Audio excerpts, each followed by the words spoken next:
Welcome into Locked On Phillies. The Phils have advanced to the NLDS. They sweep the Marlins in 2 games. It was a beautiful win last night. Aaron Nola dominated. The offense woke up, a couple of home runs, including a grand slam from Bryson Stott. And now you have a date with the Atlanta Braves and a rematch of the NLDS for last year. This is going to be awesome. We'll talk about all of it on today's episode of Locked On Phillies. You are Locked On Phillies, your daily Philadelphia Phillies podcast. Part of the Locked On Podcast Network, your team every day.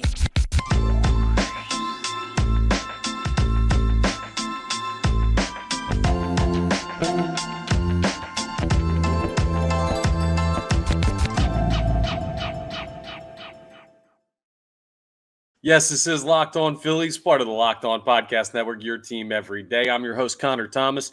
You can listen to me on 97.5 The Fanatic on the radio as well. See me on NBC Sports TV, NBC Sports Philadelphia on the television side occasionally. You can check me out there. 2 years credentialed Philadelphia Phillies media member. And this is my second year as host of Locked On Phillies. And second verse, same as the first. Last year, jump in, host the show. They end up going to the postseason. They win the wild card series in 2 games, and then they go and they face the Braves in the NLDS. This year, same thing. The Phillies knock off the Marlins. We'll get into that in a second. I want to let you know today's episode is brought to you by Sleeper. Swing for the fences on Sleeper Picks, and you can win up to 100 times your money. Download the Sleeper app and use promo code LOCKEDON, and you'll get up to a $100 match on your first deposit. Terms and conditions apply. See Sleeper's terms of use for details. Currently operational in over 30 states. Check out our friends over at Sleeper today. Let's get into what we had going on last night at Citizens Bank Park as the Phillies sweep the Miami Marlins. It was absolutely awesome. I mean, you look at it, and for the Philadelphia Phillies coming into the series, the goal was always take care of business, move on to Atlanta. They were the favored team, but it's never that easy, right? You can't just show up and walk through and expect to win. I mean, Milwaukee tried to do that. They're going home. The Tampa Bay Rays tried to do that. They're sitting on the couch. I mean, 2 underdogs, 1 wild card series. And you're looking at a situation where the Phillies played like the favorite. They did, and that's credit to them. The biggest thing out of this last game, last night's contest, which the Philadelphia Phillies ended up winning 7-1, taking down the Miami Marlins and sending them home. The number one thing that I saw coming out of this was Aaron Nola's performance. We knew the offense was going to be ready, right? We knew the offense was good. They had a month where they hit like the 3rd most home runs in the history of baseball back in August. Trey Turner's a great player, and you add him to a lineup that already had Bryce Harper, JT Realmuto, Nick Castellanos, Kyle Schwarber, Bryson Stott, Alec Boehm, like all these guys that you saw last year be big in October. Now you go ahead and you add Trey Turner to that, and you're like, okay, the offense will be good. But there had been points this year where Zach Wheeler had been inconsistent.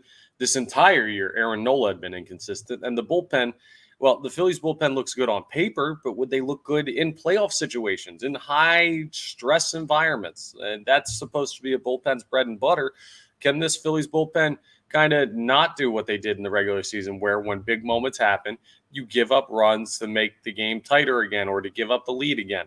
Well, first of all, Aaron Nola deserves a round of applause. I'm going to clap for him right now. I mean, just absolutely outstanding effort last night. If you would have told me after what Zach Wheeler did in game 1 that Aaron Nola was going to come out and look even better, I wouldn't have believed you. But that's the case. He goes 7 innings of 3 hit ball shutout. No runs, none earned. 1 walk, 3 Ks. I mean, the strikeout stuff wasn't really working, but he's rolling big double plays where he needs to. He's inducing soft contact. He's working ahead early. He was aggressive. He had good stuff. He pitched smart. Him and JT Realmuto were on the same page. He was ready for the moment. Aaron Nola, for all the struggles he had this year, went out and just had an absolutely dominating closeout performance for you. That's the MVP of the game. That's the most important player that you've had in this series is Aaron Nola. Zach Wheeler is a very, very close second. But Nola's performance last night was better than Wheeler's performance on Tuesday. It absolutely was. And it comes in a bigger spot considering you can close them out. And you didn't expect it as much from Aaron Nola as you did from Zach Wheeler. Wheeler's kind of been that consistent guy. Yesterday, in yesterday's episode, and you can go ahead and check it out, we talked about, is Zach Wheeler the greatest signing and free agency in this franchise history. Like he's in the conversation. Aaron Nola has been a guy who's been here forever, and he's had ups and downs and a lot higher highs than he's had lower lows, but still this fan base just couldn't get behind him this year. And I don't blame anybody, right? I was out on Aaron Nola multiple times this year, and he's probably not coming back next year. But if this is the way he goes out, whew, what a way to go out, because Aaron Nola pitched his rear end off last night. A beautiful, beautiful performance by him. And he needed to, right? Like Braxton Garrett wasn't bad early in this game. Braxton Garrett, who started for Miami, he went 3 innings of 3-hit ball. Now, he did have 2 earned runs, 1 walk, 5 Ks. I feel like they could have let him go a little bit longer. He only had 56 pitches on the evening, but Garrett was zoned in a little bit there. He had 5 Ks through like 2 innings. He was dicing, and Aaron Nola had to match suit. Bottom line, he did, and then some. And then with the Philadelphia Phillies, I mean, Nola is the story of this game, like easily the story of this game. But when you look at the pitching staff in general and just who comes in after, Ryan Kirkring comes in and gets the 8th inning. He goes 1 inning pitched of clean ball, 1 strikeout, no base runners allowed. Then Gregory Soto comes in, pitches the 9th. He allows 2 hits and a run, that run earned, but he also strikes out 2, closes everything down, gets the Phillies to where they need to be. Now, neither of those were high-pressure innings. You were up 7-0 in Kirkring's inning, and Soto, he was up 7-0, then rounded it out being up 7-1 after allowing the 1 run. So it's not that, but I mean, you look at the bullpen ERA for the Phillies so far, and it's outstanding. They've allowed what? They allowed 1 run in this game, and what they allow in game 1, I just want to double-check this because the whole team only allowed 1 run, and I believe it was Wheeler. Yeah, the bullpen was clean, and so they've got 2, 3, 4 1/3 innings worth of work with 1 run allowed. I mean, that's outstanding by the bullpen. And the fact that the Phillies played the Marlins, and I know the Marlins were not a strong offensive team. You're basically like flipping from opposite ends of the spectrum when you play the Braves, because the Marlins could barely score a run in the regular season. The Braves can't stop scoring runs, so it's going to be a much different type of series when you take on the Braves in the NLDS. But to hold a playoff opponent to 1 run per game over 2-game series, shut them down, a run differential of 9 in the series, like that's just a beautiful thing. That's what you call dominating your opponent. Absolutely dominating your opponent. And Jazz Chisholm did a nice interview ahead of the series where he talked about how the Marlins are more prepared than anybody for the bright lights. Wrong. And he also said, we're not playing Thursday. Well, you're right about one thing, Jazz. You're sure as heck not playing Thursday because the Philadelphia Phillies have already sent you home. Hopefully there's some good golf down there in Miami for you to play. Maybe go clubbing, catch a Heat game. Basketball season's about to start, but you're not playing any longer, and the Philadelphia Phillies are moving on, so I appreciate it. I don't have that much ill will against the Marlins. I mean, that wasn't an unlikable team. Like, I hate the Braves. I do not like this Braves team. They annoy me. I don't like Acuna. I don't like Olsen. I don't like Riley. I don't like Spencer Strider. I don't like any of these guys. I want to send Atlanta home. Miami was kind of just like, nice you guys made the playoffs. You were in the way. We'll knock you out. We'll move on. No hard feelings. Like, that didn't feel like as pointed of a series as what you have coming up. But maybe part of the reason is because they never looked like they had a chance, because you got a great start from Zach Wheeler 2 nights ago. And last night, you got an outstanding start from Aaron Nola. The starting pitching so far, the best part of this team. But in game 1, the offense was kind of everybody hits a single and we'll see what happens. Last night, well, the offense for the Philadelphia Phillies and the long ball woke up. We'll talk about it coming up here as we continue Locked On Phillies, just how the offense got into the whole party of it all last night following a great start by Aaron Nola. So we'll discuss that as we continue Locked On Phillies. First, though, let me tell you about my friends over at Sleeper, okay? Listen, you got the MLB playoffs going on, and you got the opportunity to win 100 times your money on daily fantasy baseball. Baseball's never been more exciting than it is now. You got big-time studs playing still, and now we're on to the divisional series. This is when it really, really gets good. So you can pick stats for stars that are still in, like Harper, Acuna, Betts. I mean, looking at some of the other guys, the Orioles are going to start playing. Your top seed in the American League, Rushman, Gunnar Henderson. Like, you're looking at these guys. Well, you can go ahead and Pick their over-under on home runs, hits, strikeouts, and more for up to 100 times payout on Sleeper. You get your picks right, and you could win big. I mean, it's super awesome. It's super easy. It takes like 2 seconds to fill it all out. All you got to do is just set your lineup. It could be 2 players. It could be up to 8 players.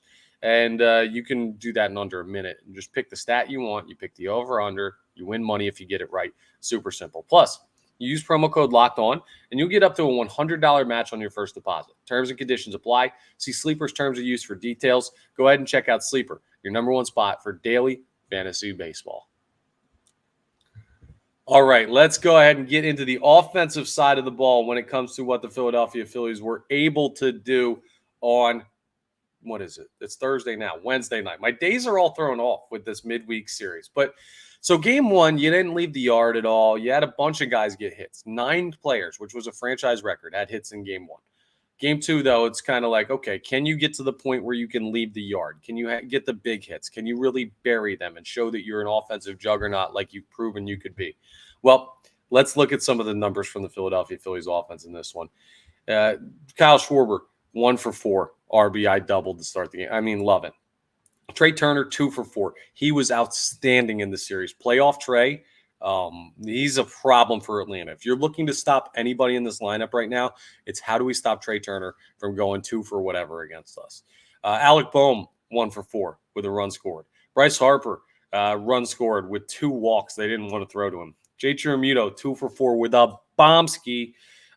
Nick Castellanos was 0 for, but he went ahead and he got a run scored in the game. He advanced to a base and just made his way around. It was good work there by Nick Castellanos.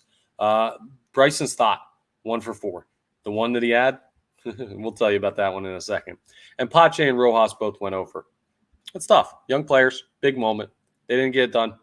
Top-level guys did. That's what matters. Like, if you don't get anything from those guys, you're going to have to live with it because they're good defensively, and you have a good enough top of the lineup that should take care of business. But let's go through the play-by-play, right? Tell you how everything broke down. So the first inning, the opportunity again, kind of like Braxton Garrett was looking somewhat hittable, but you just couldn't barrel him. Quick inning for both teams. Quick inning for both teams in the second. Bottom of the third, the Phillies finally get an opportunity. Kyle Schwarber hits an RBI double to score Christian Pache for first. Great. Perfect. You're up 1-0. Then Trey Turner singles the right. Well, it says singles the right, but really hit it off of Braxton Garrett, and it trickled out in the right field. Just a liner up the middle, a monster swing by Trey Turner. It's got to be scary to be a pitcher facing this lineup. Makes it 2-0 in the bottom of the third, and you're like, okay, Phillies pitching with a lead. Aaron Nola, if you lock it down, we're good. Aaron Nola, big shutdown inning in the top of the third. And then in the bottom of the fourth, JT Realmuto gets a chance to face his old pal David Robertson. Now, why you would bring David Robertson in to face a guy in JT Realmuto who caught him last year during a postseason run? Well, I guess leading up to a postseason run because Robertson hurt himself celebrating a home run. But JT knows what he has. He caught him. Why would you throw him against the catcher? But they did, and JT Realmuto hit a ball 404 feet to left field, a no-doubt shot. David Robertson did not get hurt celebrating that home run. No, but the Philadelphia Phillies certainly celebrated it, made it 3-0. And then the bottom of the sixth, David Robertson is still on the mound for the Miami Marlins, still battling, but they went ahead and they go to the pen. Robertson put them in a position where they had to. He was not – I don't understand why he got a third inning. Like, you already getting 2 out of him. It's an elimination game. There is no, like, make him wear it so we have the bullpen for tomorrow. I guess he was the guy they trusted, but he went 2 innings. They tried to get him a third. And then in comes Andrew Nardi, who Nardi's had a nice year, 2.67 ERA, 73 Ks, a 1.15 whip. A really nice pitcher. And he gets to face Bryson Stott with the bases loaded. Nardi comes in, and Bryson Stott has been a guy, I just saw the stats. So he does not swing first pitch. He's basically said 0-0. I'm not swinging the bat. I'm not doing anything. I'm not going to put myself in a position where I'm going to ground out in one pitch because I can see the ball well and I'm a good 2-strike hitter and all that stuff.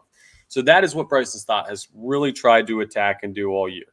Well, in this one, he gets a plated fastball from Nardi. First pitch, takes him yard, a grand slam, 412 feet, a nuke. The right fielder barely moves, scores Bohm, scores Harper, scores Castellanos, 7-0 in the bottom of the sixth, and that game was over right there.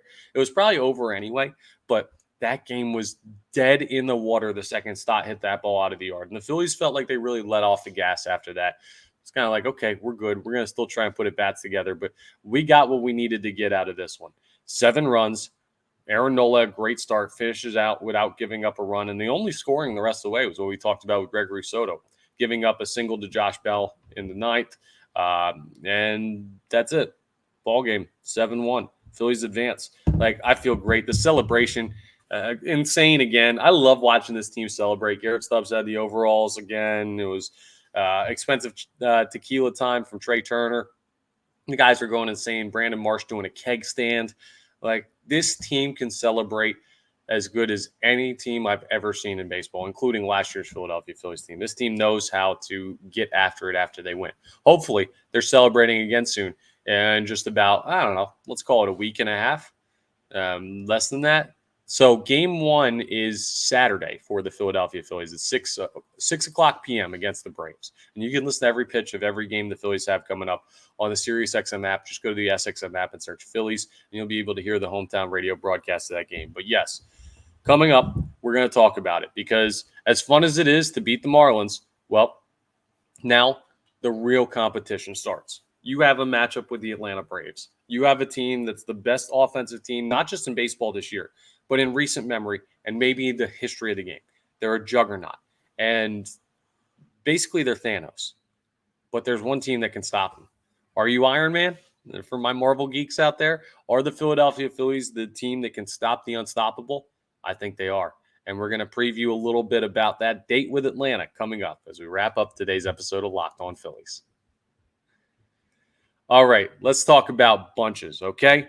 Locked On Phillies fans, you may have heard us talk about the free new app just for sports fans called Bunches. Well, Bunches is a new social network built for sports fans.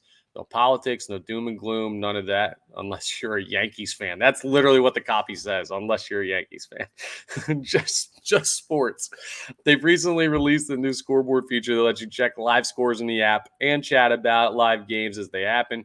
You can chat about the Phillies and join the Locked On Bunch by clicking the link in the show notes and description. So you can go ahead and get that when you see this posted. You'll be able to click it in the notes. Or what you can do is you could go to the Apple App Store, and download Bunches now. I mean, it's a great way to, like Twitter, you see a bunch of good stuff, but there's other things mixed in. Same with Instagram. It's just like general people, Facebook, your family's on there. No, Bunches is just focused on what you want to focus on. And also the Locked On MLB group chat is on Bunches. Go there now and you can connect with other baseball fans and you can just chat a little bit about what they think about the Phils going forward, what they're doing in the playoffs. If you have Marlins fans out there, you can make fun of them for getting eliminated, all that good stuff. So check out Bunches. It's a great way to interact with the other fans. And download the Bunches app today. And when you do, our friends at Bunches have featured the Locked On MLB Bunch in the Discover tab to make it super easy for you to find it.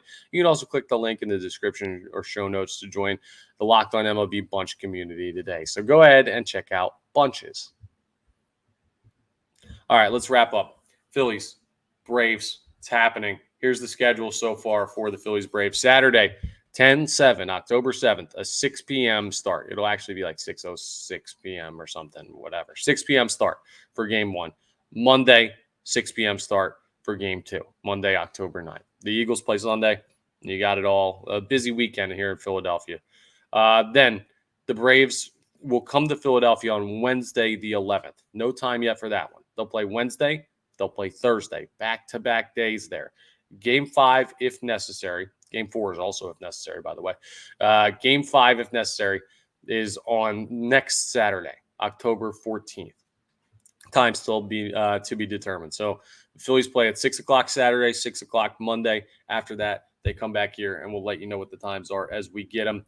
I'm just going to take a look and see if we have we don't have pitching listed. I'd imagine for the Philadelphia Phillies, it's going to be Ranger Suarez that gets the ball in game 1, as he did in game 1 in Atlanta last year. This is exactly what happened. You had Wheeler go, you had Nola go in St. Louis, you had Suarez go in Atlanta. You went out there, you won game 1 in Atlanta, you came back here, tied up at 1, you won 2 in Philly, and you called it a series. Would love if that would happen. If you take one of the first 2 down in Atlanta, you're good. Because guess who's throwing game 1 in Philadelphia? Zach Wheeler threw on Tuesday, right? So let's see. Wednesday's a day off. Yesterday. Thursday's a day off. Friday's a day off. Saturday's a day off. Sunday's a day off. You know what?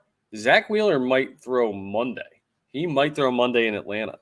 Could you imagine that if Ranger Suarez goes out there Saturday and he takes care of business and the Phillies somehow scrape out a win against Atlanta, and then they got to face Wheeler in game 2, down 1-0, they could be coming back to Philly facing an elimination game already with Aaron Nola throwing Wednesday.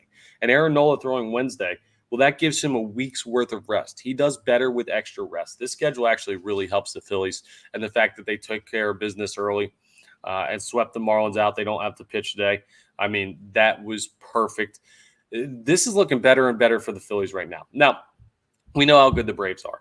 And I'm just going to go ahead and take a look over with our friends at FanDuel.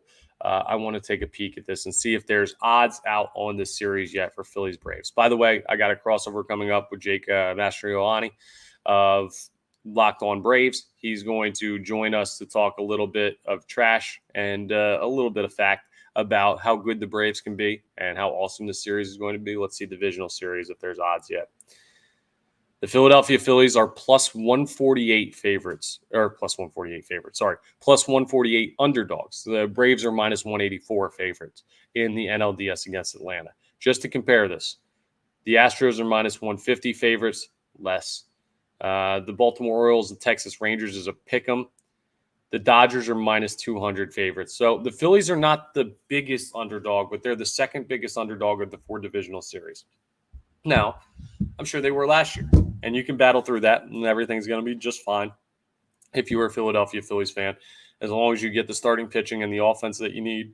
But it's going to be a hard series. We're going to talk more about it in our crossover with Locked On Braves, and I'm going to have plenty more as we get ready for the series to get going. But ahead of Saturday, we'll talk more in tomorrow's episode, in the crossover episode. I just want to let you know the Phillies have just as good of a chance. They're rolling, and Atlanta does not want to play you.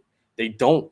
I promise you that. We heard the quote from Spencer Strider about fans shouldn't be allowed. Like, I want to go back to no fans like it was in 2020. Yeah, all right, buddy. That's because you're scared of Philadelphia mustache. I mean, they know that the Philadelphia Phillies can play them. And they know that they don't want to come to Citizens Bank Park and have to face elimination here. It's going to be a tough road. There's no guarantee that this is last year, right? It's not just as simple as, oh, you go out, you win one in Atlanta, lose the next one, win the next 2, move on. It doesn't just happen the same way every year. I know the wild card series just did, but this is going to be a tougher one because this is a tougher Braves team than last year's team.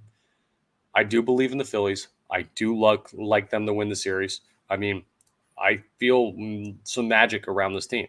But I think we've got to accept the fact that every playoff team right now is like, oh, I feel magic around this team. Do the Philadelphia Phillies really have it? Well, this will be their toughest test. This is the best team in baseball. I don't care, top team in the American League, the Orioles, nice team. Not as good as the Braves. I don't care who you face in the NLCS. If you win this, Dodgers, Diamondbacks, not as good as the Braves. The Philadelphia Phillies are going to play the toughest team, and this is the best playoff series of the whole thing. This will be better than the World Series, I think.